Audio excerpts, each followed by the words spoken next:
j'espère que vous allez bien. Je suis ravie de vous retrouver dans mon canapé pour un vlog. Je vous retrouve aujourd'hui puisque j'aimerais reprendre un bon rythme de lecture et arrêter de scroller inutilement ou de traîner sur mon téléphone. Puisque généralement il y a des moments où quand bébé dort sur moi ou je l'allaite, etc. La facilité c'est que je prends mon téléphone et je scrolle. Alors pas tout le temps, quand je l'allaite vraiment je le mets loin de moi et j'essaie vraiment de privilégier ce moment avec mon bébé.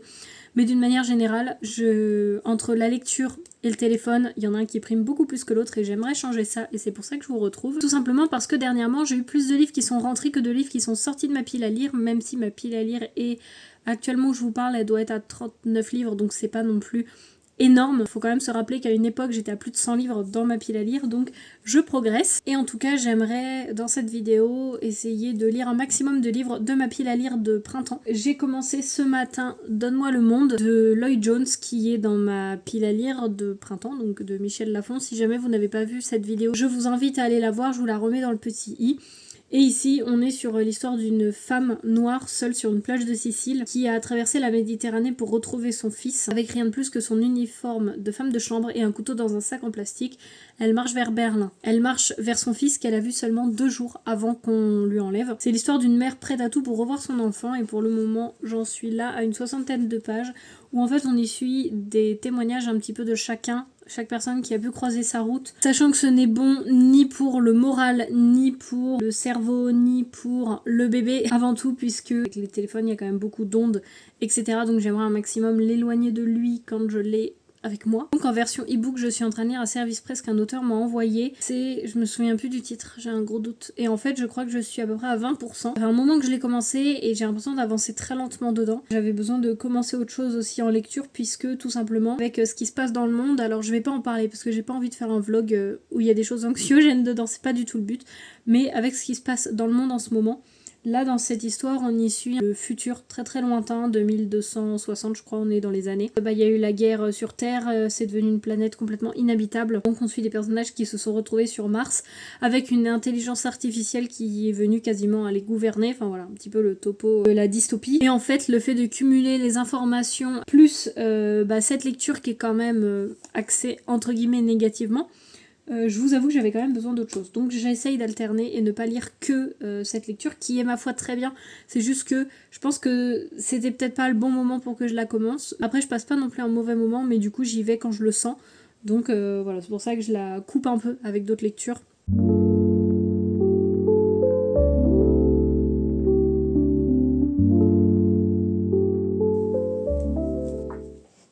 Je vous retrouve le lendemain, j'ai avancé sur ma lecture, elle est assez loin et vu que le chien vient de se mettre sur moi, je peux pas vous l'attraper. J'ai avancé, écoutez, je suis à peu près à la page 100, je voulais arriver à la page 100 absolument, je l'ai fait. J'étais contente hier mais je m'endormais, il y a voilà petit bébé. Mais je vous retrouve parce que qu'est-ce que c'est que ça? C'est tout simplement un petit sac contenant encore maintenant quelques petits présents. Alors je peux pas trop... Comment vous montrer? Il y a ça et ça.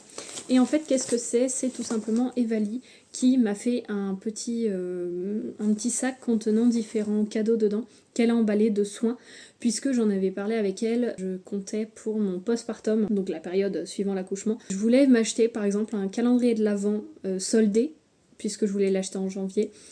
Où en fait chaque jour j'ouvrais un petit soin pour vraiment prendre ce temps pour moi une fois l'arrivée de bébé parce que je savais pas trop comment j'allais l'appréhender, si j'allais avoir du temps pour moi, si au contraire j'allais plus du tout prendre soin de moi par manque de temps, par manque je sais pas. Et je voulais un petit peu avoir ce truc de me forcer à prendre du temps pour moi. Je trouvais pas de calendrier de l'Avent comme ça. Et donc, ce que j'ai fait, c'est qu'Evalie m'a dit, si tu veux, je te prends quelques petits soins, je te les emballe et comme ça, quand t'as besoin, tu pioches des petits soins dedans. Et donc là, j'ai envie d'en reprendre un. J'ai un grand truc là, comme ça. Et après, j'ai 4 petits tubes. Voilà, en fait, ce sont des tubes. Il y a lui qui est un petit peu plus gros. Et après, il y a ceux-là. Intriguée, je vais ouvrir un des tubes. Je prends lui. Donc, je vais l'ouvrir avec vous. En fait, d'habitude, je les ouvre en me filmant et je les envoie à Evali, les vidéos. Mais là, j'avais envie de le faire avec vous. De toute façon, Evali verra cette vidéo. Et encore une fois, alors je l'avais déjà dit dans un vlog, mais ayez des gens comme Evali dans votre vie. Enfin, ayez votre Evali, c'est ça que je veux dire. Ah, trop bien. Oh, génial. Alors, j'avais justement la même, mais en lait pour le corps. Donc là, c'est un gommage pour le corps. Je pense que je vais me poser et lire. Et pour le moment, en fait, mon programme, c'est surtout de profiter de bébé à fond. Je vous avoue, enfin c'est affolant à quel point il change hyper rapidement. Si j'ai pas le temps de filmer une vidéo, si j'ai pas le temps de lire, si j'ai pas le temps de faire du rangement du ménage, j'en ai rien à faire. Je profite de mon bébé.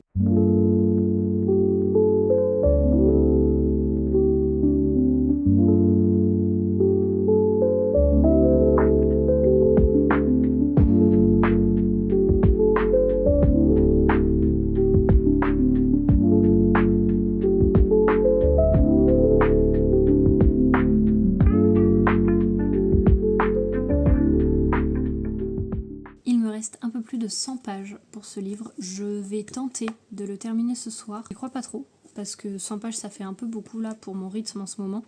Et puis les pages sont quand même bien remplies. Donc écoutez, on va voir, je vais tenter. Depuis que je vous ai dit que je voulais un peu alterner avec une lecture, et du coup le service presse en fait je l'ai pas du tout repris.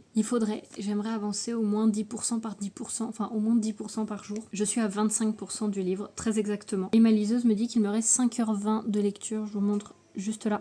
Donc j'aimerais en lire. Je me dis en lisant à peu près 1 heure par jour, en une semaine je l'ai terminé. Je vous retrouve très rapidement pour vous dire que j'ai terminé ma lecture Donne-moi le monde. Je suis contente puisque je l'ai terminé et c'est pas du tout ce à quoi je pensais, parce qu'en fait je pensais qu'on allait vraiment se focaliser sur l'intrigue, et en fait je trouve que l'intrigue se focalise plus sur, à chaque fois on va voir l'histoire du point de vue des personnages qu'elle a rencontrés tout au long de son périple, donc on avance dans l'histoire avec chaque point de vue différent. Et sinon du coup, vu que je savais pas trop ce que je voulais commencer après, j'ai demandé à Evali de choisir ma prochaine lecture parmi ma pile à lire de printemps. Elle a choisi La petite librairie de Riverside Drive, donc aux éditions Charleston, et c'est écrit par Frida Skyback. Et là on est sur une histoire d'une femme qui vit cloîtrée chez elle au cœur de la campagne suédoise et qui noie son chagrin dans le travail après l'accident qui a coûté la vie à son mari. Elle se sent apaisée maintenant qu'elle a réussi à trouver un équilibre de vie, jusqu'au jour où elle apprend qu'une tante inconnue lui a légué une librairie à Londres. Son premier réflexe, ça va être de vendre cette propriété qui, pour elle déjà, elle n'a aucune attache avec cette tante, et en plus la ville de Londres ça ne l'intéresse pas, enfin voilà, puis elle qui a enfin trouvé un petit équilibre, elle ne veut surtout pas perturber tout ça. Sauf qu'une fois arrivée sur place, elle tombe rapidement sous le charme de la librairie, de ses étagères en bois massif, du vieux chat ronchon qui y habite. Elle s'attache aussi aux 2 employés ainsi qu'à William, le jeune écrivain qui habite à côté, donc je pense qu'on va avoir des liens d'amitié, mais peut-être plus. Alors qu'elle apprend à connaître les lieux, la découverte d'une lettre jamais envoyée va la plonger directement dans la jeunesse de sa mère. Que s'est-il passé entre les 2 sœurs pour que Charlotte n'ait jamais connu sa tante? Quel secret se cache derrière les murs de la librairie? Je pense qu'on va être sur une histoire de double temporalité. Voilà, je fonce.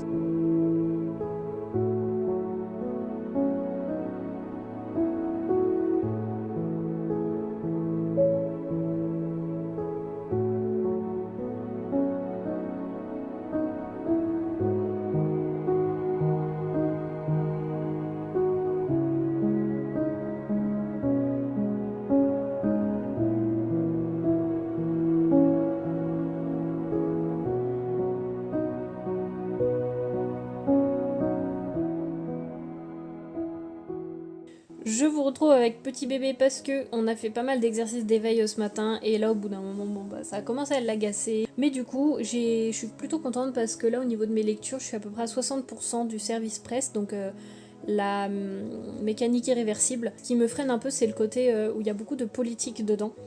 Et où du coup moi je peine un peu dans le sens où c'est pas trop ce que j'ai l'habitude de lire, c'est pas trop ce qui m'accroche dans la lecture. Le côté politique je trouve ça un peu lourd à lire. Et à côté de ça en fait on alterne également entre les points de vue, on a différents... parce qu'en fait il y a des personnages qui vivent sur la Terre, il y en a d'autres sur Titan et il y en a d'autres sur Mars.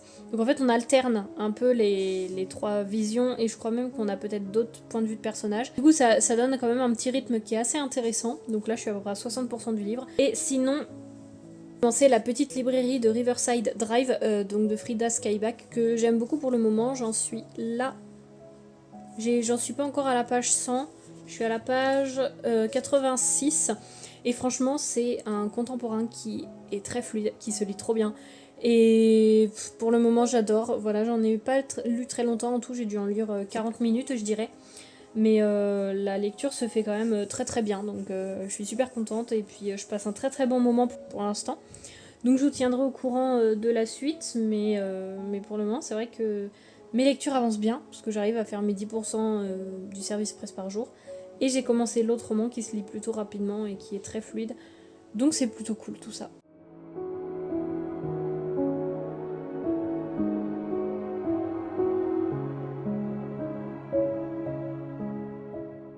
Si vous cherchez des bougies qui sentent super bon et qui parfument réellement un petit peu la pièce, parce que très souvent les bougies sentent très bon, mais après on ne sent rien, ça ne diffuse pas vraiment d'odeur.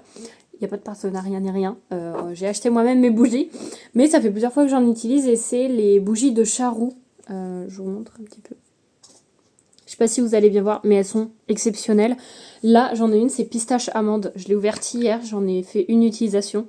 Mais elles sont super bon, vraiment elles sont super bon. J'en ai plein d'autres, alors ici là en stock j'ai encore violette, rhubarbe, vanille, bourbon et je dois avoir savon de Marseille. J'ai terminé rose bonbon que Evalie m'avait offert. C'était une bougie, je sais plus si c'était édition limitée pour la Saint-Valentin, mais ça sentait un peu la fraise tagada. Et à l'étage j'en ai une autre, c'est fleur de cerisier, ou cerisier en fleurs, un truc comme ça.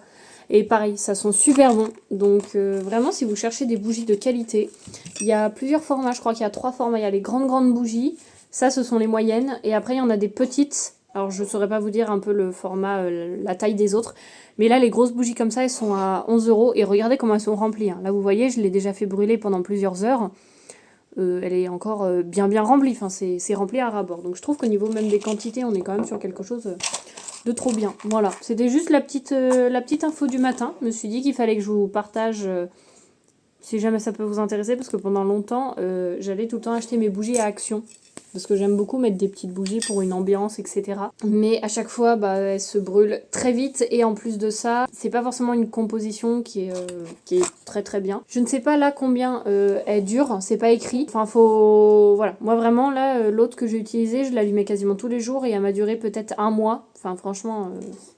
c'est au niveau du prix, moi je trouve que celles-ci ce sont les meilleures. Et franchement en plus la pistache amande, elle sent trop bon. Bref, je m'installe pour lire.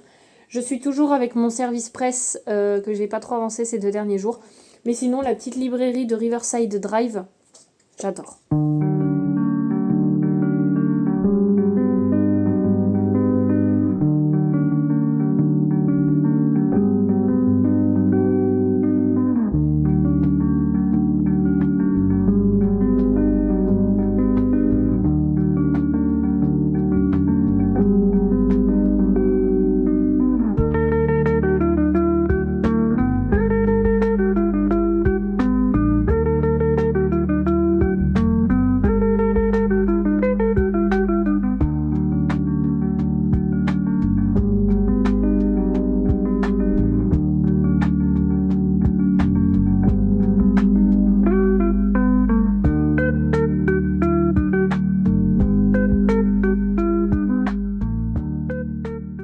Salut, je ne vous ai pas pris depuis un petit moment, mais tout simplement j'ai pas forcément beaucoup avancé dans mes lectures, mais j'ai quand même avancé. J'ai terminé la petite librairie de Riverside Drive qui a été une excellente lecture, vraiment j'ai adoré. On est donc sur une histoire avec une double temporalité où notre protagoniste qui hérite d'une librairie a un appartement au-dessus de cette librairie et elle découvre un petit peu les rues pavées de Londres, etc. Enfin vraiment j'ai adoré. J'ai adoré cette lecture. J'ai mis un peu de temps à me mettre dedans, tout simplement, pas pour l'histoire en elle-même, mais parce que moi je peinais à me mettre dedans, j'avais pas forcément le temps. Et alors arrivé à la moitié, je crois que j'ai dévoré la moitié du livre, la deuxième moitié en 2 après-midi ou un truc comme ça, enfin vraiment à la fin je l'ai dévoré et j'ai vraiment adoré cette lecture. Sinon mon service presse dont je vous parlais, je l'ai également terminé, là j'ai un avis un petit peu plus mitigé, mais vu qu'il n'est pas dans ma pile à lire de printemps, je ne vous en parle pas trop dans cette vidéo. Mais j'en fais un retour complet sur Instagram. Sinon, de ma pile à lire de printemps, j'ai commencé hier ou avant-hier, je ne sais plus, la liste de nos interdits de Coétisane aux éditions Pocket. Et alors là, en fait, on est sur un thriller où en fait il y a une règle, il y a plein de règles, il y a toute une liste avec des choses interdites, et la règle numéro 1, ne jamais monter dans la voiture d'un inconnu. C'est qu'on y suit 2 protagonistes qui ont toujours tout prévu, ont toujours tout calculé, tous les risques, on a une chance sur je sais pas combien de, par exemple mourir dans un crash d'avion, on a une chance sur je sais pas combien, et donc elles vont faire tout leur quotidien en étant obsédées par cette liste des interdits pour essayer vraiment d'éviter un maximum de risques, etc. Sauf qu'un jour elles prennent un taxi, et tout ne se passe pas comme prévu. Et à partir de ce moment-là, de cette première règle enfreinte, le cauchemar n'aura plus de fin, donc j'en suis pas très loin. Alors là, j'ai pas mis à jour parce qu'en fait, je le lis sur ma liseuse, étant donné que c'est plus pratique quand j'ai bébé avec moi, donc j'ai pas mis à jour dans le livre, mais j'en suis pas plus loin, je sais pas, j'ai peut-être dû lire une 40aine de pages pour le moment. Écoutez, c'est une bonne lecture qui a l'air vraiment très très sombre dans ce qu'on va découvrir, mais pour le moment, c'est une bonne lecture, donc à voir. Je m'étais mise de côté Les douleurs fantômes de Melissa d'Acosta. Mais en fait, j'avais pas trop envie d'un contemporain à ce moment-là, donc je me suis plutôt dirigée vers un thriller. Mais du coup, j'avais descendu celui-ci, écoutez. Voilà, je le lirai quand j'aurai un petit peu plus envie. Je vous remercie de m'avoir suivi, je pense que je vais m'arrêter là pour ce vlog. Peut-être vous en faire plusieurs sur mes lectures de printemps, ou voilà, peut-être vous faire plusieurs petits vlogs au lieu d'en faire un énorme, sachant que tout le monde n'a pas forcément le temps de regarder de grands vlogs. Je me suis dit que ce serait peut-être plus simple d'en faire plusieurs petits, enfin d'alterner en tout cas, mais du coup je pensais arrêter celui-ci ici. Encore une fois, je vous remercie d'être présent et d'avoir vu le vlog jusqu'au bout. N'hésitez vraiment pas à me laisser un petit commentaire, ça me fait toujours très très plaisir de vous lire et de savoir que la vidéo vous plaît. En tout cas, et comme d'habitude, moi je vous dis à la semaine prochaine pour une nouvelle vidéo, et d'ici là je vous souhaite de faire de très belles lectures. Salut!